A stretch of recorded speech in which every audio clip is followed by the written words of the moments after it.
Welcome to this month's recording. My name is Liran Hirschkorn here with Mansoor Narozi. We are going to give you an update of some new things that have come out that you may have not been aware of, since new things are coming out all the time. And we'll do, a short video here going through some updates as it relates to Amazon and marketing on Amazon. Okay, great.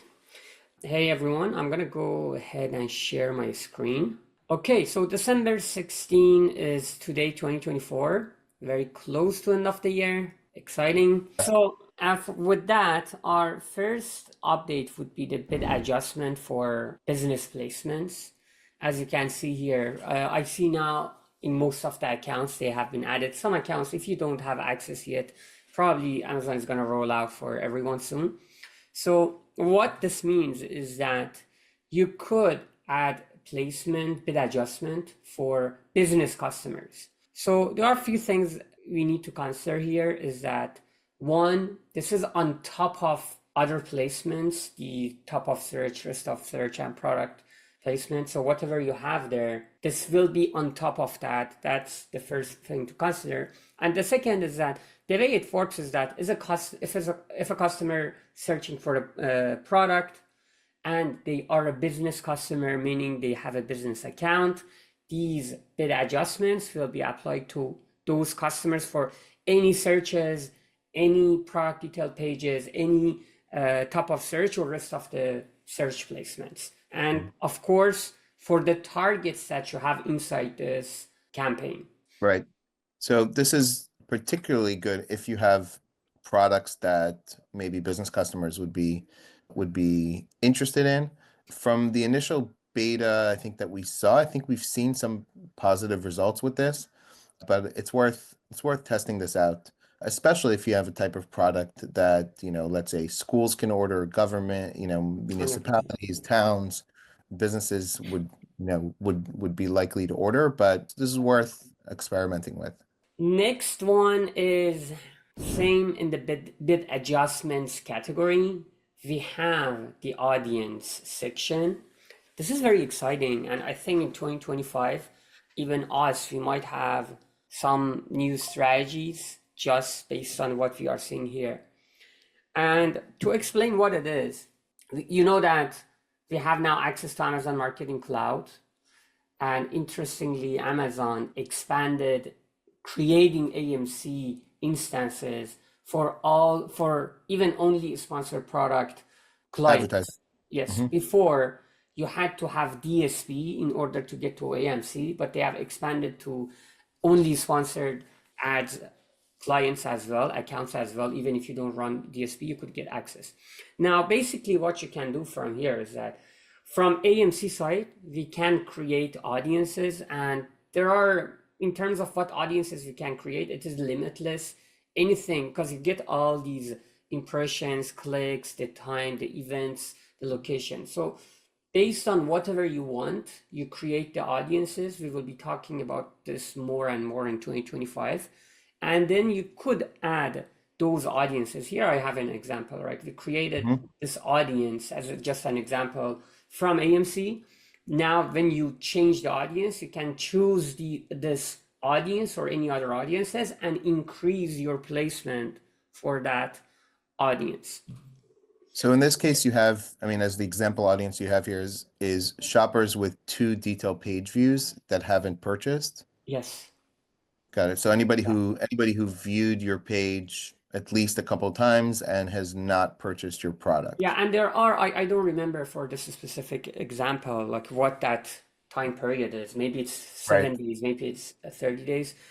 But the point being is that there is no limit. So whatever your imagination wants, it's just up to your creativity, that how you think your audience is, how much they worth to you based on different segments that you are making.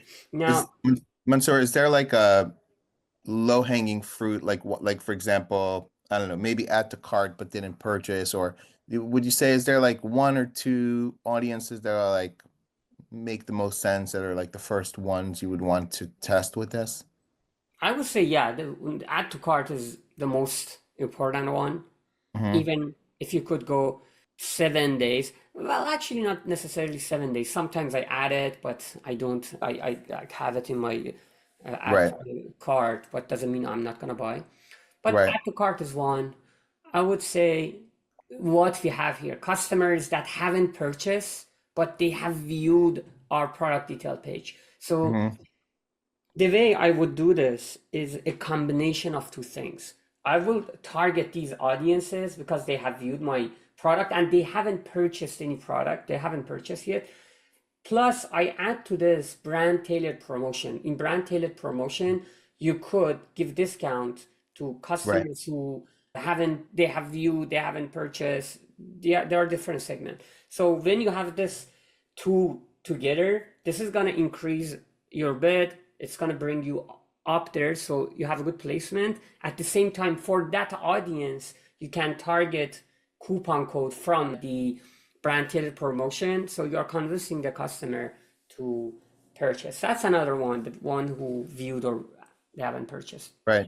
It'll be interesting if they allow you to do other things next year. For example, decrease bids for certain audiences, right? Like for example, somebody who already purchased from me, right? Maybe I rather they try to find me organically than see my ad, you know. So it'll be interesting to see if you'll be able to kind of like negate, you know, not negate, but like actually decrease the bid for for a certain audience. Like let's say you don't want to cannibalize your sales by your repeat purchase customers clicking on your ads or That's a good point. Actually, I was talking with someone else. I'm not gonna bring the name. They yeah. said, "Oh, this is Amazon. They are gonna just Hmm. push you to increase your bid, bring your cost up." But I said, yes, that's gonna happen if you Right. start adding this in your on top of your existing campaigns, right? You have a bid, on top of that, you are multiplying your bids. But the Right. strategy with this, which I believe in 2025 might change many approaches, strategy that we have, is that maybe you need to have a lower base bid Right. campaigns Right. for everything, and on top of that, build And for your only increase. audiences. You Yeah. increase the bid for the audiences But that they are more uh, right. But the idea is that your in theory, your conversion rate should be stronger on those audiences that you're choosing, right? That are going to be more likely to buy. And right, so, you know, yes, you're increasing your bid, but also you're going after a more targeted, right. targeted shopper. So, Yeah, or yeah. shoppers that new to brand customers, right? Right. You want to acquire them as much as Right. possible, so you are willing to spend more. Talking Right. about brand tailored promotion, I just mentioned about that. It would be interesting if Amazon brings the audience to brand tailored promotion or coupon codes as well, that you can create audiences in AMC and target your coupon code for those audiences. I would be very Right. interested in seeing that in with brand tailored promotion or maybe even in the coupon section. So I would say Right. just opening up AMC, bringing to Advertising Console or Seller Central, I think it's a good start for seeing more and more features. Right. Yeah. It's interesting why they have don't increase bids for an audience. Like what's the No, purpose of no, it's just saying that if when you click on this, it's gonna be just all shoppers. So basically, you're not choosing anything. right. But right. Okay. But like why would they have I'll don't check it out. increase As bids? far as I know, when you select this, you don't Yeah. have any option anymore. Right. I'll check that. Okay. That's a Yeah. that's a yeah, good call out. I'll check that.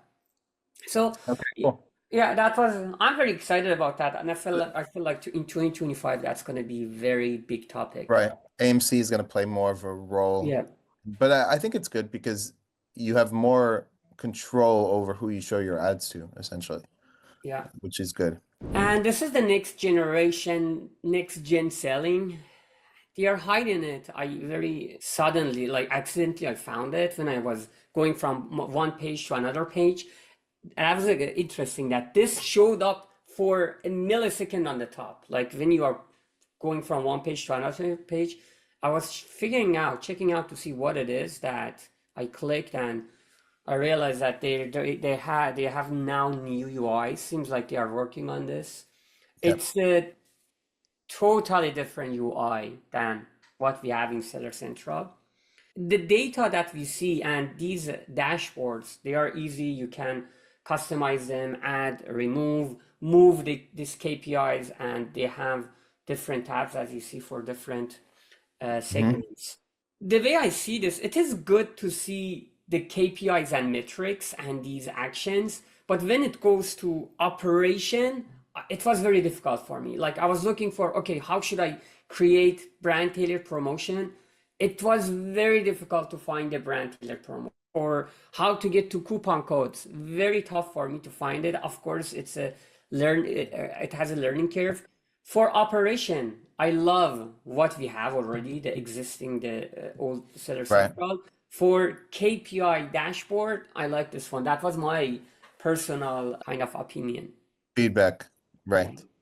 Okay, cool. Yeah, I guess they're still working on it, so maybe yeah. they'll And get also the search is better here. And I think we had this discussion, Duran. yeah, Probably this is a start to implementing AI. So when you search for metrics or KPI, right. this is going to be their default dashboard to implement Right. AI in Yeah. Seller Central. Yeah, Amazon did announce at Accelerate that they were going to have, I think, AI for sellers, the ability to answer questions. And they want that because they would love less reliance on seller support. So, it's in Right. their best interest to, you know, to implement AI, even though people don't love seller support. So I don't know if they're going to love the AI, but let's see. Yeah, Uh, in product tab, interesting, they have one dashboard that's showing the conversion rate of mm, your product, but it's not for product, it shows for the account. uh, Maybe you could filter it. I don't know. I'm not sure, but I didn't see that filter. got it. Okay. So next one is long-term sales. In the campaign report from Advertising Console, when you download the Hmm. campaign report, you have new columns which shows you the long-term sales. And what long-term sales does is that it's not limited to 14-day sales attribution. It is Hmm. showing you the whole sales that was generated from that campaign, regardless of timeline, right? And here, for instance, this is a good example. If you look at the 14 days sales attribution, your ROAS is 4.24, or this is the total sales. When you are looking at the long term, longer than 14 days, you see your ROAS is much higher. Right. Or here, 0.69, you might look at it and it generated good sales, it spent a lot. You might pause this campaign Right. or optimize it because you are not seeing the ROAS. But when you are looking at the long-term ROAS, you see this is having an impact long-term in generating sales. Of Right. course, yeah, no, that's it. But this is almost like, with AMC, you can kind of see the path to conversion. Right, And right. this is like, somebody could have clicked on paid and then, you know, 14 days later, clicked on organic and bought, and it's outside of the window. And they still discovered you through paid, right? So it would still Yeah, have an impact, but you wouldn't see the ROAS. So yeah, this is pretty good. Big differences between the ROAS and the long-term ROAS. right. Because if you are playing that game of awareness, not necessarily awareness, but bringing that customer back, and you believe that okay, 14 days, maybe the customer didn't decide in 14 days, or maybe they added to cart but they didn't Right. purchase even I after wonder 14 days. also it could be also, I wonder if it could be if they clicked on sponsored product and then they click on like sponsored brand, the attribution would go to sponsored brand and not sponsored product. I wonder if that would count here. That was in my mind. I was trying to Yeah. get back to my post. I think it is looking at the last click attribution. Right. So So it wouldn't count in sales this. should have been from the last ad Right. should be basically the sponsor brand, but I need to check this out. I'm not Right. for sure. Right. But this is good. Uh, I yeah, think this is very good. yeah. Very helpful. News that for AI, we have the Amazon has, AI generated images. There was a news that they have added more categories of when you are selecting for the products. Not all of the products were included, but they have added more Uh, categories, more products. That's not a good news, of course, but I checked again when I was making this role. I'm like, okay, let's see if yeah, there has been any improvement. Still, it's not there yet. Like this is right, a zesty pause, and you right, see that the dimensions, the scales are not there yet, right. or Yeah, next to this. Like that's not as huge as what you see in the right, photo. right. Yeah, Uh, it's not that great. yeah. Okay, more product categories. Oh Okay, no, no, this is the contextual targeting. The headline is wrong. okay, In DSP, now we had contextual targeting that we could go after categories or ASINs people for that looking for certain categories or ASINs, but right, now you could target based on the keywords. So you can have contextual targets based on the keywords. For instance, if you have a dog vitamin, you can target dog vitamin, and what's going to happen? It's going to go off Amazon and on Amazon. mm, Any place that the dog vitamin or anything right, similar to that keyword is there, your ad could be right, eligible to show up there. Of course, it is the what's that right, fighting for the bid, but that is how it works. So now based right, on keywords, which is pretty good. right. So if you're reading an article off Amazon about dog vitamins, your ad could Yes, show there, and could it's show up there. related to the content that you're reading. Exactly. And on Amazon, pretty much it basically means that you could show up in every detail page of all the dog Right. vitamin The products. competitors. Yeah. Right. Okay. Which, Yeah, makes sense. yeah, which doesn't necessarily mean you want to do that or not. You could limit where you want to show up, but that on Amazon Right. could mean that. Right. I the subscribe as a save is not a it's not news. It came out, I think, 2 months ago. Just don't remember if we had this updates from last previous. Right. I don't think Uh, so. yeah, so subscribe and save has a new dashboard. They have enhanced the dashboard. It's pretty good. You can see the ASIN SKU which you had before. It goes on a daily, weekly, monthly basis. And now you have more data, sales year over year. You have the Mhm. subscription count. Now this becomes interesting that in the last 12 trailing 12 months, how many subscriptions with 2+ deliveries, how many canceled subscription after one One. delivery, and Right. active subscription with one delivery. This is good. We love to see this. The only issue, and the Right. reason we love to see this is that when we are adding coupon, like for my supplement for one of my accounts, I have like 20% discount. Right. Yes, customers purchasing, using it, subscribing it, but we want to see what is the impact of what percentage of those people Right. are canceling. Right. And this is good, but I just don't like that it's not in a graph. It is Mhm. in trailing 12 months. That's the only Right. downside because 12 months, it's a pie chart. I don't think you can get much from that. Right. Right. It would be good if you can see the impact immediately after you make a change, Yes, what that kind of looks like. which the Because good news, huh? in theory, if you raise that coupon to 40%, you probably would get more people on subscribe and save, but your rate of people canceling after one would probably increase because you're giving more incentive to people to sort of subscribe and cancel right away, right? Yeah. So, Yes, exactly. But the good news is that we have a new subscribe and save dashboard in Data Owl, which is our in-house dashboard. We yep, haven't released it yet, but it's pretty much ready to be released. That I would say we are doing a better job in terms of how we are showing it. yep. Yeah, we show the impact of coupons as well. So Right. that's the news. You have this new subscribe and save dashboard here. Yeah, I saw this about something about Vine lower Well, priced.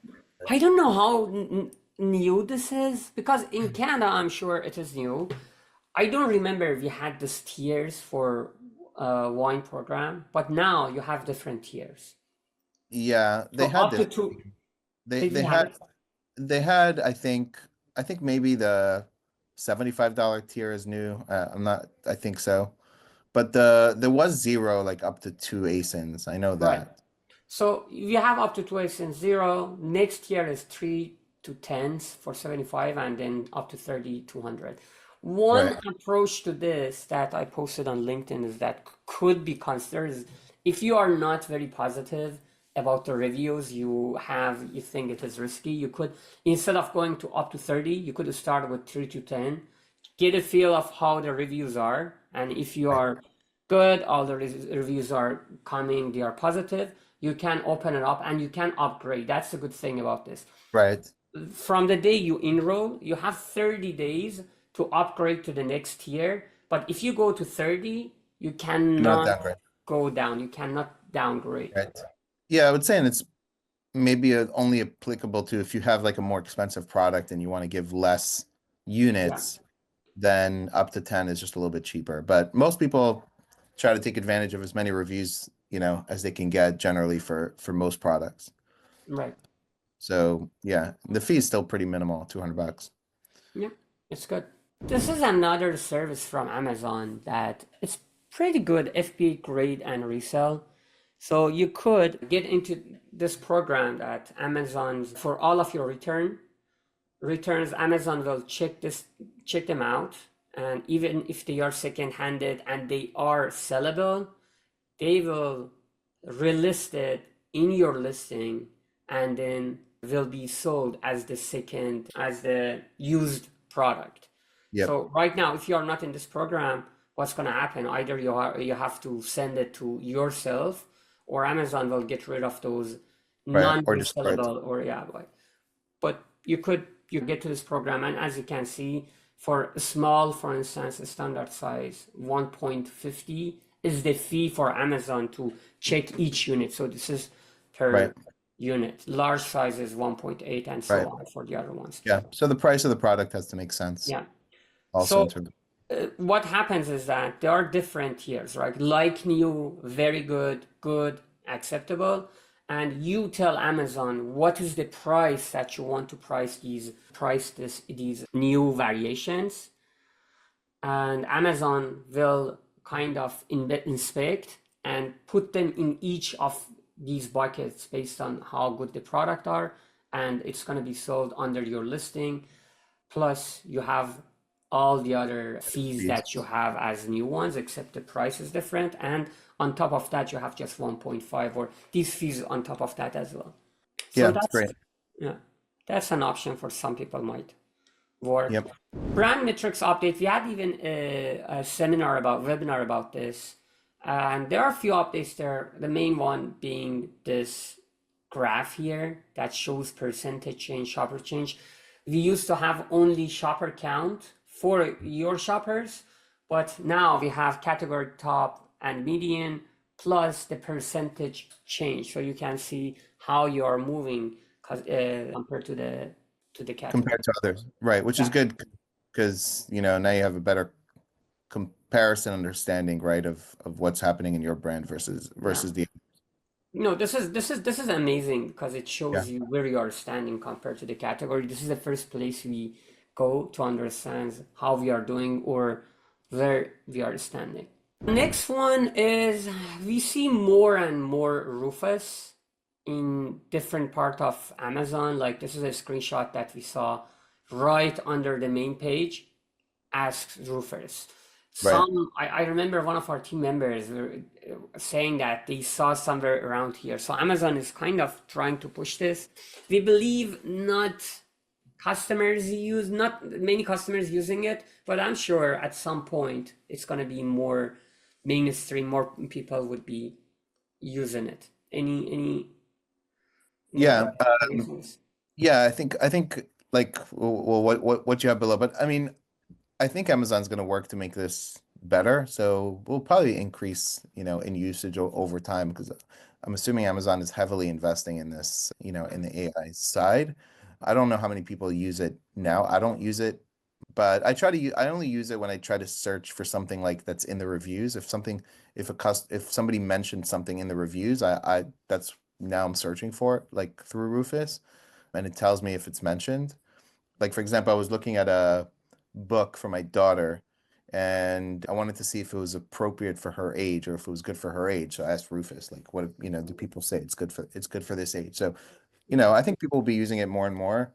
And so, you want to think about what are the questions people may be asking and making sure you're, you know, answering those within your listing. Although it will look at reviews as well for those answers. Right. And you also showed me a screenshot that the Rufus was Amazon was adding the reviews, summary of reviews in the on a main Yes. image, on not main image, one of the Oh, images. yes. On the third image, they were giving some details from reviews of what people kind of say about the product. So that's That is also, actually interesting because as a customer, when you scroll over, you go over the images, you see the review summary. That yeah, is yeah. interesting. It's a thing Amazon is testing. Yeah. So you may have seen that also if you're, looking on Amazon in the third image, certain Uh, products. Yes, and lastly, I just wanted I saw this article. It was Yeah. amazing. How to optimize for Rufus. I found it very interesting. So what it was saying is that go to Rufus, ask what is your target product. So in this case, it's asking that I think it's called Shilajit. Yeah. So Shilajit. yeah, it's asking what's Shilajit. It Rufus tells you what it is. The next question is that how should I choose the best whatever your products is to buy. Right, to So buy. it's saying, how should I choose the best trilogy to buy? Again, Amazon, Rufus gives you more information. And you Right. also check out other questions that Rufus populates. You take all these attributes from here and you go to ChatGPT, tell what your product is, and asking ChatGPT to create the Right. bullet points for you. I think it should be a balanced way to do it, but the way you look to this way to look at it is pretty good because at least those are some of the things that Rufus is maybe Yeah, you considering. can So look you at competitors and see what you can look at competitors and see what questions Rufus is like prompting you, right? And right. then come up with those attributes. Yeah, that is the updates for today.